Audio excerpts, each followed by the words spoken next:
오늘은 사도행전 4장의 말씀을 통해서 여러분과 함께 말씀의 은혜를 나누고자 합니다.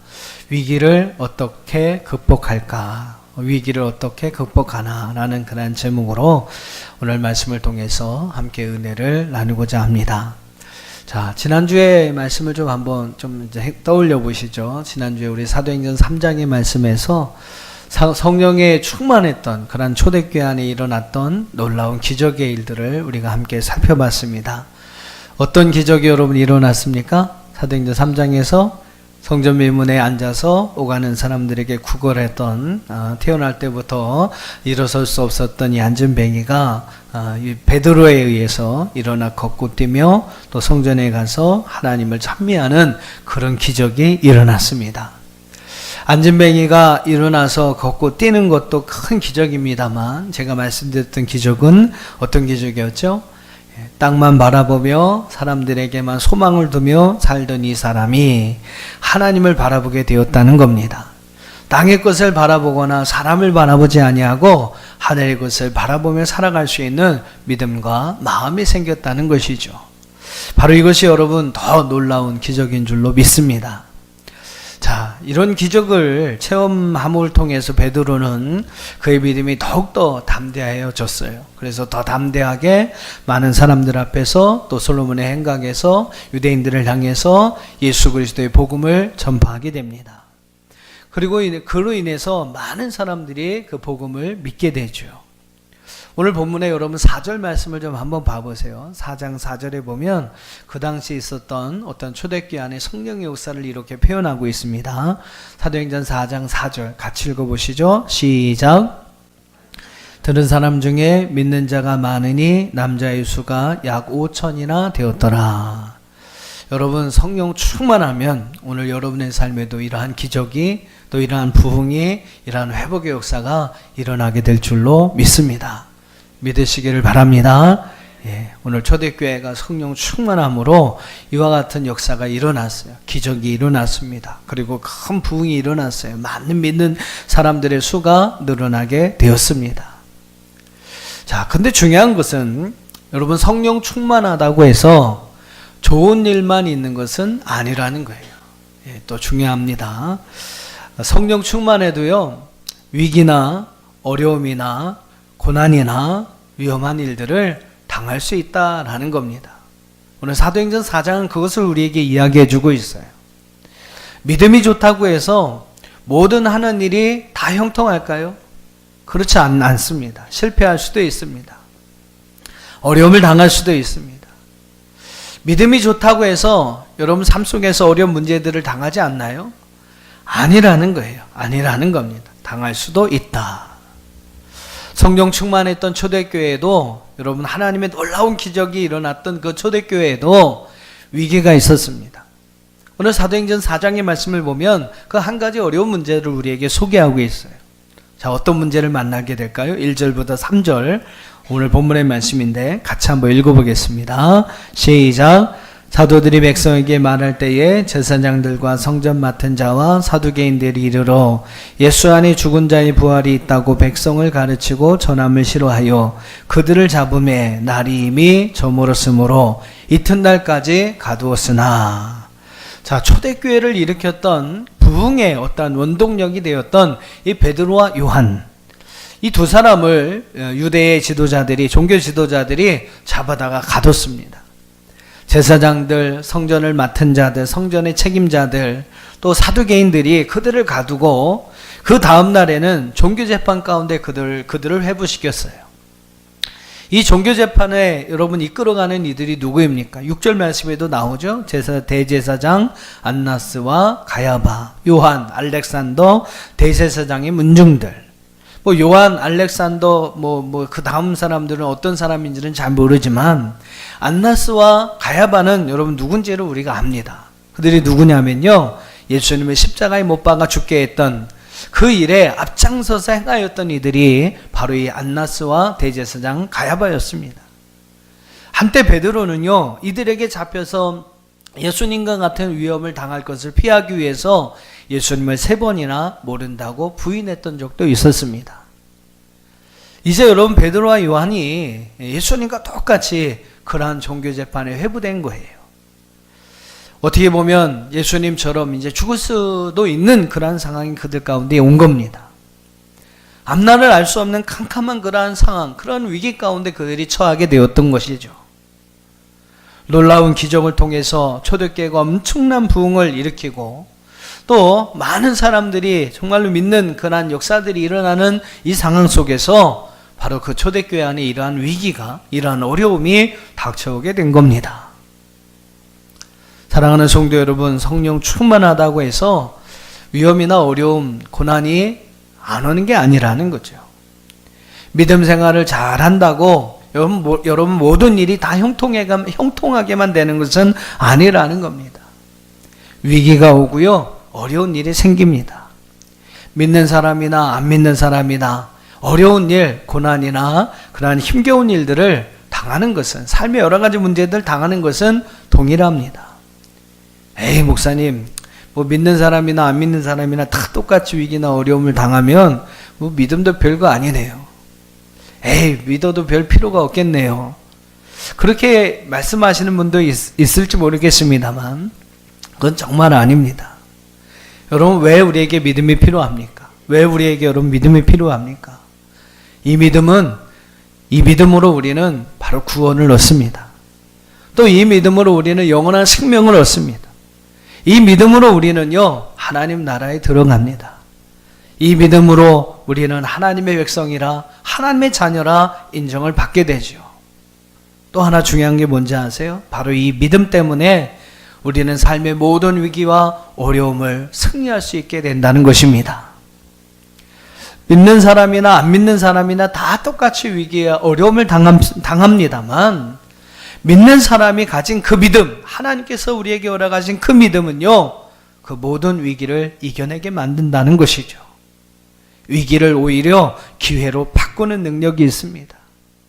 위기를 통해서 오히려 우리는 하나님을 향한 더 강력한 믿음을 갖게 되고 그 어려움 속에서 바로 살아계신 하나님을 체험하게 되는 것이죠. 믿음을 가지고 살아가는 분들이 그런 기도를 많이 합니다. 우리에게 어려운 문제들이 없게 해달라고, 또 삶의 어떠한 문제들을 제거해달라고 간구합니다. 물론 위기나 고난, 어려움들이 우리를 너무나 힘겹게 만드니까 그런 기도도 해야 합니다. 그런 기도도 필요합니다. 하지만 여러분, 우리는요, 그런 위기와 어려운 문제들이 우리에게 왔을 때에 그 문제들을 당당하게 이길 수 있는 힘을 달라고도 하나님께 기도해야 합니다. 어려움이 없게만 해달라는 게 아니라 어려움이 와도 하나님 능히 이길 수 있게 해달라고 우리는 기도해야 합니다. 어려움도 우리의 믿음 생활이 도움이 되니까 하나님께서 우리에게 주신 거라고 믿습니다. 여러분 그렇게 믿으시죠? 그렇게 믿으시죠? 하나님 우리를 사랑하십니다. 사랑하는 사람에게 좋은 걸 주기를 원하는 것이 사랑하는 자의 마음이죠. 그것이 바로 우리를 향한 하나님의 마음입니다. 하나님께서 여러분 우리에게 주시는 모든 것은 저는 분명히 좋은 거라고 믿습니다. 고난이나 위기, 어려움까지도 우리를 사랑하신 하나님께서 우리에게 주시는 것이라면 저는 좋은 거라고 분명히 믿어요. 우리는 그것을 통해서 오히려 유익을 만들어낼 수 있습니다. 하나님은 그렇게 할 수 있도록 바로 우리에게 이 믿음을 주신 것입니다. 위기나 어려움, 고난이 있습니까? 여러분 하나님께서 허락하신 이 믿음으로 그 모든 문제들을 이겨낼 수 있는 저와 여러분들이 다 되시기를 주님의 이름으로 축원합니다. 자, 오늘은 그런 위기가 왔을 때, 오늘 이 사도행전 4장의 말씀을 잘 보시면 그런 위기가 왔을 때에 이 초대교회가 어떻게 그 위기를 극복해 갔는지를 알 수 있게 돼요. 한 세 가지 정도를 여러분과 함께 살펴볼 텐데, 먼저 4장 8절 이하를 한번 보십시오. 4장 7절, 8절을 한번 보세요. 7절, 8절을 한번 보시면 사도들과 초대교회 성도들이 그들이 당면한 위기를 어떻게 이겨나가고 있는지를 우리가 함께 살펴볼 수 있습니다. 7절, 8절을 한번 같이 읽어보시죠. 시작.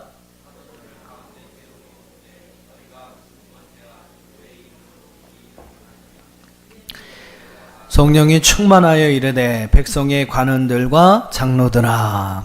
자, 여러분 베드로가 그 종교재판장 안에서 오히려 그 공회원들에게 담대하게 예수 그리스도의 복음을 전파합니다. 이후의 말씀들이 그렇게 이어져요. 백성의 관리들아, 장로들아, 이제 그러면서 베드로는요, 예수 그리스도를 통해서만 구원을 받는다는 소식을 그들에게 선포합니다. 그런 예수를 너희들이 버렸다라고 이야기를 하죠. 베드로가 죽으려고 작정을 한 겁니다. 쉽게 말하면. 11절과 12절을 한번 보세요. 이 예수는 너희의 건축자들의 버린 돌로서 너희들이 버렸다는 거죠. 그런데 하나님께서 그 예수를 통해서 집 모퉁이의 머릿돌이 되게 하셨다. 다른 이로서는 구원을 얻을 수 없나니 천하 사람 중에 구원을 받을 만한 다른 이름을 우리에게 주신 일이 없습니다 하였더라 그랬습니다. 베드로가 예수님을 잡아 죽인 그들 앞에서 담대하게 예수 그리스도의 복음을 전해요. 그 전하는 말이 얼마나 확신이 있고 담대했든지 이어지는 말씀을 보면 결국 이 공회원들은요, 이 베드로와 요한을 풀어줍니다. 위기가 있었지만 오히려 그 위기를 통해서 베드로와 요한은 좀 더 담대하게 복음을 선포합니다. 주눅들지 않았어요. 망설이지 않았습니다. 오히려 더욱더 담대하게 복음 선포를 했다는 거죠. 사랑하는 여러분, 위기가 있습니까? 어려움이 있습니까? 네, 베드로와 요한처럼 좀 더 복음을 위해서 힘써 보시기를 바랍니다. 할렐루야. 이것이 여러분 그 위기와 어려움을 이길 수 있는 첫 번째 방법이라는 거예요. 우리는 복음을 위해 좀 더 힘써야 합니다. 이웃들에게, 또한 사람들에게, 주님을 알지 못하는 많은 사람들에게 담대하게 여러분 복음을 전파해 보세요. 그것이 여러분 좀 부끄러우시다면 복음을 위해서, 또 하나님의 선교를 위해서 좀 더 한번 힘을 기울여 보시기를 바랍니다. 예수 그리스도를 전하는 일에 한번 힘을 쏟아보세요. 그럼 여러분 베드로와 요한처럼 하나님께서 그 속에 놀라운 능력을 주셔서 그 모든 위기의 어려움들을 극복해 나가게 하실 줄 믿습니다. 시편 37편 4절에 보니까 이런 말씀이 나와요. 또 여호와를 기뻐하라. 그가 내 마음의 소원을 내게 이루어 주시리라. 하나님을 여러분 기쁘시게 하는 일, 그 일을 위하여 여러분 힘쓸 때 하나님께서 기뻐하시고 우리의 마음의 소원을 이루어 주신다라고 말씀하고 있습니다. 무엇이 여러분 하나님을 기쁘시게 하는 일입니까? 바로 하나님께서 우리에게 허락하신 이 복음을 전하고 나누는 일이죠. 이 복음을 위해서 여러분 힘쓰는 일입니다. 여러분 어떠한 방법이든지 하나님께서 기뻐하시는 이 복음 전파에 귀한 사명을 위해서 우리가 함께 힘을 쓸 때 하나님께서는 어떠한 위기, 어떠한 어려움 속에 있을지라도 오늘 베드로와 요한 그 위기에서 건져내신 것처럼 오늘 우리를 건져내어 주실 줄 믿습니다. 한번 따라해 보실까요? 위기의 때에 복음을 위해 더 힘쓰자. 할렐루야. 예, 어려움이 있거나 위기가 있다면 여러분 절대 낙심하지 마시고, 야, 이것이 나에게 복음 전파의 기회가 되겠구나. 할렐루야. 복음을 위해서, 하나님의 선교를 위해서 좀 더 힘쓸 때 하나님께서 그 모든 위기, 어려움 속에서 우리를 건져내 주시는 줄 믿습니다. 자, 두 번째로 우리는 사도행전 4장 23절 이하의 말씀에서 초대교회가 어떻게 또 이 위기를 어떻게 극복할 수 있었는지를 또 하나의 이유를 찾게 됩니다. 자, 23절과 24절을 같이 한번 읽어보겠습니다. 23절, 24절. 자, 시작. 사도들이 노임에 그 동료들에게 가서 제사장들과 장로들의 말을 다 알리니 그들이 듣고 한 마음으로 하나님께 소리를 높여 이르되 대주제요 천지와 바다와 그 가운데 만물을 지으신 이시오. 베드로와 요한이 풀려났다는 소식이 초대교회에 전해졌을 때에 그들은 그 소식을 듣고 한 마음으로 하나님께 소리를 높여 외쳤습니다. 대주제요 라고 했습니다. 무엇을 한 걸까요? 기도한 겁니다. 어려움이나 위기가 있으면 꼭 해야 하는 게 있어요. 다른 거 아닙니다. 기도하면 됩니다. 기도해야 합니다. 자, 29절과, 근데 여러분 중요한 것은 우리가 해야 할 기도의 내용이에요. 누구나 압니다. 위기가 있고 어려움이 있으면 기도해야 된다는 걸 알아요.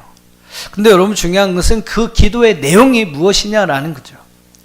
29절과 30절을 한번 보세요. 29절과 30절을 보면 자, 이 초대교회 성도들이 한 마음으로 함께 기도했던 기도의 내용이 나옵니다. 자, 같이 한번 읽어보겠습니다. 29절, 30절 시작.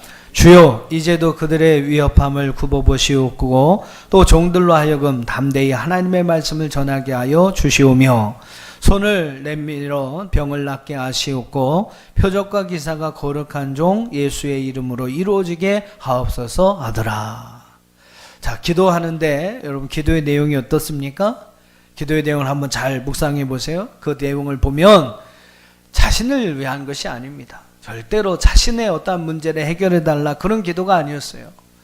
자신의 영광을 위한 게 아니었습니다. 어떤 기도의 내용이었습니까? 종들로 하여금 담대히 하나님의 말씀을 전하게 하여 주옵소서. 그게 기도의 내용이었어요.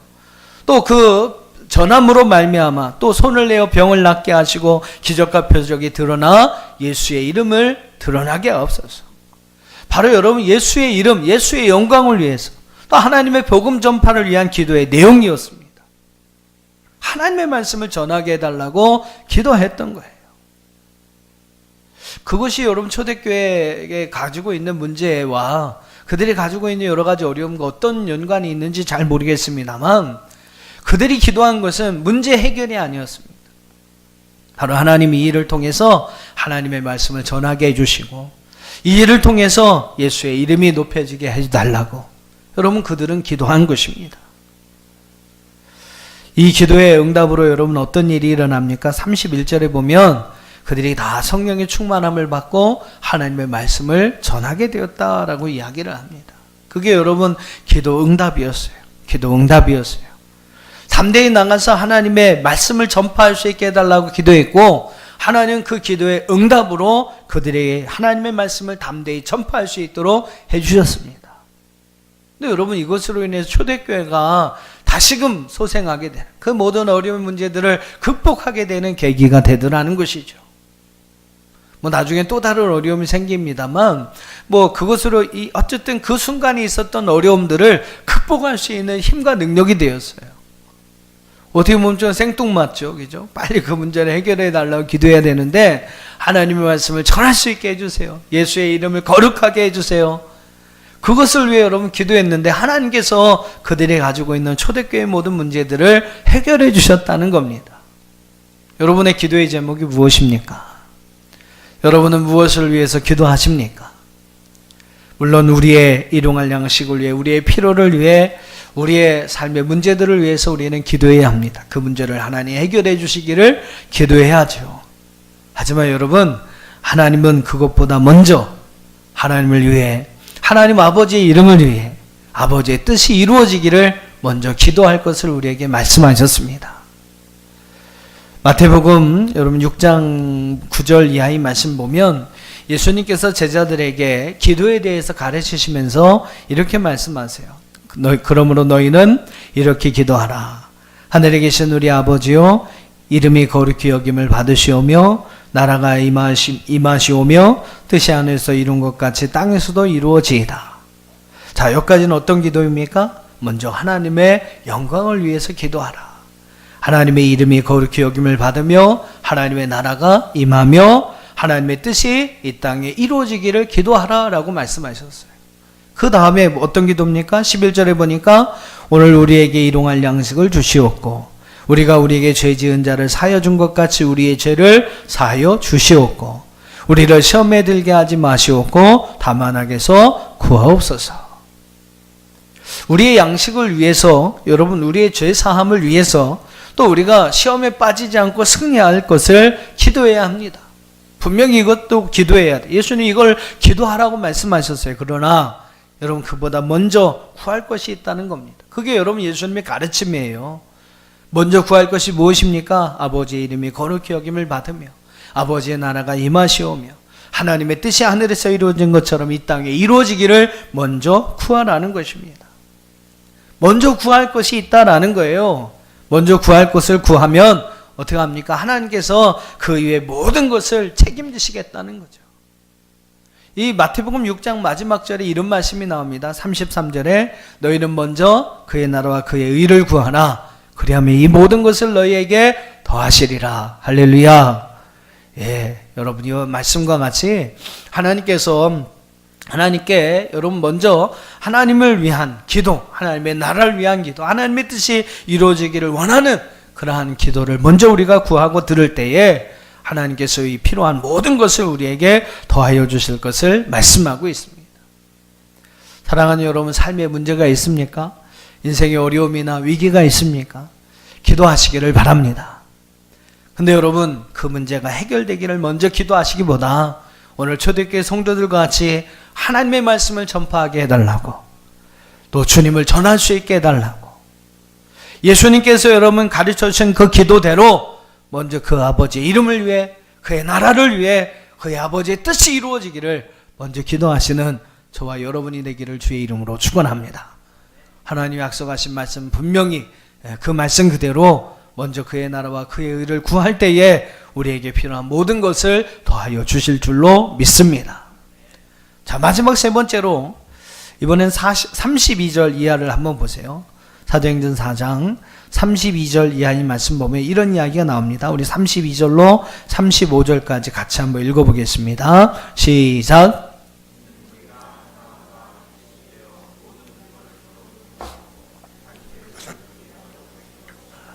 하나도 없더라. 사도들이 큰 권능으로 주 예수의 부활을 증언하니 무리가 큰 은혜를 받아 그 중에 가난한 사람이 없으니 이는 밭과 집 있는 자는 팔아 그 판 것의 값을 가져다가 사도들의 발 앞에 두매 그들이 각 사람의 필요를 따라 나누어 줌이라.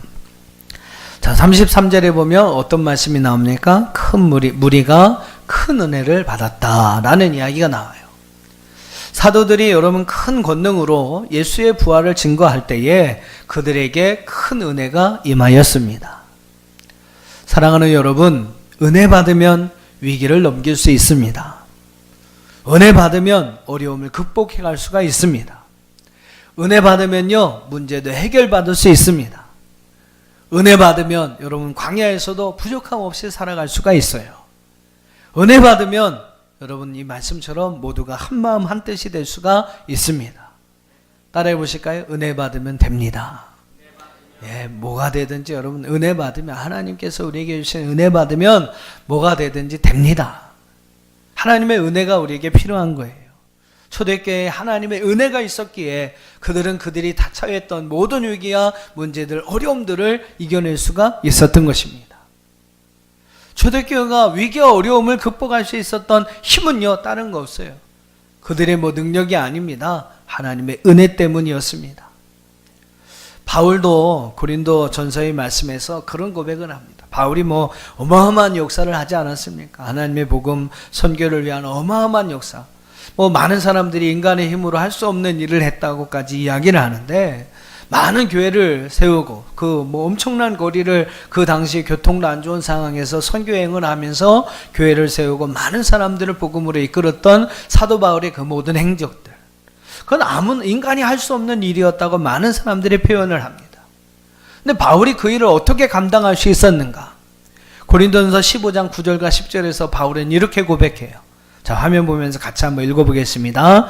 시작. 가장 작은 자라 나는 하나님의 교회를 박해하였으므로 사도라 칭함받기를 감당하지 못할 자니라. 그러나 내가 나 된 것은 하나님의 은혜로 된 것이니 내게 주신 그의 은혜가 헛되지 아니하여 내가 모든 사도보다 더 많이 수고하였으나 내가 한 것이 아니요 오직 나와 함께 하신 하나님의 은혜로다. 할렐루야. 바울이 여러분 우리가 아는 그 바울이 될 수 있었던 한 가지 이유는요, 오직 바울과 함께 하신 하나님의 은혜 때문이었습니다. 오늘 우리도 여러분 바울과 같이 될 수 있는 길이 있어요. 하나님의 은혜가 있으면 됩니다. 바울과 같이 하나님의 역사를 위해 놀랍게 쓰임받을 수 있는 비법이 있어요.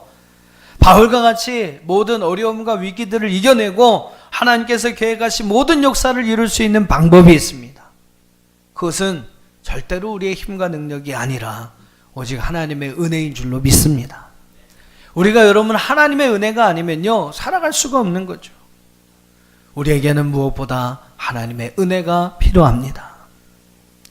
초대교회가 그 은혜가 있었기에 그 모든 위기들을 극복해 갈 수가 있었던 것이죠. 그 은혜가 오늘 저와 여러분에게 함께 있기를 주의 이름으로 축원합니다. 자, 중요한 것은 은혜가 뭐냐라는 거예요. 은혜 받은 자의 모습이 무엇이냐? 여러분 은혜 받았다고 하는데 은혜 받은 곳에 어떤 증거가 무엇입니까? 36절 37절 한번 봐보세요. 36절 37절 시작. 구브로에 난 레위족 사람이 있으니 이름은 요셉이라. 사도들의 일거로 바나바라 번역하며 위로의 아들이라 하니 그가 밭에 있음에 팔아 그 값을 가지고 사도들의 발 앞에 두니라. 여러분 은혜 받은 자 바나바라는 사람의 어떠한 모습을 우리에게 소개하고 있어요. 여러분 이것이 바로 은혜 받은 자의 모습이에요. 모든 물건을 서로 통용하고 자기 재물을 조금이라도 자기 것이라고 하지 아니하고 자신의 것을 팔아서 필요로 하는 사람들과 함께 나누는 삶. 자신의 받은 것을 하나님께서 자기에게 주신 은혜로 주신 것임을 알고 받은 바 여러분 그 은혜를 또 다른 사람들과 함께 나누고자 했던 바나바와 같은 마음, 초대교회 성도들이 가졌던 그 마음이 바로 은혜 받은 자의 삶의 모습이라는 겁니다. 어떻습니까 여러분? 여러분은 받은 은혜를 나누는 삶을 살아가고 있습니까? 아무리 여러분 좋은 물도요 고여 있으면 언젠가는 썩게 마련입니다. 물이 여러분 고여 있으면 언젠가는 썩게 마련이에요. 하지만 여러분 자꾸 흘러가게 하면요, 흘려보내면 그 물은 늘 맑고 풍성한 생명력을 줄 수 있는 물이 되는 겁니다. 그 여러분 이스라엘 백성들의 사해와 갈릴리가 또 그 자연 속에서 딱 구별이 돼서 보여지게 되죠. 은혜 받은 증거는 무엇입니까? 바로 그 받은 은혜를 누군가에게 흘려보내는 삶을 사는 거예요. 나누는 삶을 살아가는 겁니다. 그것이 여러분 은혜 받은 사람의 모습이에요. 여러분 모두에게 또 다른 누군가로부터 여러분이 받은 바 은혜를 흘려보낼 수 있는 그러한 나눔의 삶이 있기를 주의 이름으로 축원합니다. 그 나눔을 통해서 흘려보내는 삶을 통해 여러분 하나님의 은혜가 여러분 안에 더욱 풍성해지기를 축복합니다. 그리고 혹시라도 여러분 어려운 일이 있습니까? 환난이 있습니까? 고난이 있습니까? 삶에 문제가 있습니까? 바로 이러한 때가 우리가 더 나누고 내게 주신 하나님의 은혜를 흘려보내야 할 때라는 사실을 기억하시면서 나누는 일에 또 하나님이 주신 바 은혜를 흘려보내는 삶을 한번 여러분 실천해 보시길 바랍니다. 그럴 때 여러분 삶의 위기와 어려움들을 우리는 분명히 극복해 갈 수 있을 것입니다. 오늘 이 말씀을 여러분 기억하시면서 오늘 성령 충만했지만 위기를 당하였던 이 초대교회가 어떻게 위기를 극복할 수 있었는가, 오늘 말씀을 여러분 꼭 기억하시면서 우리에게도 이런 위기가 올 수 있습니다. 우리에게도 이런 어려움이 올 수가 있어요.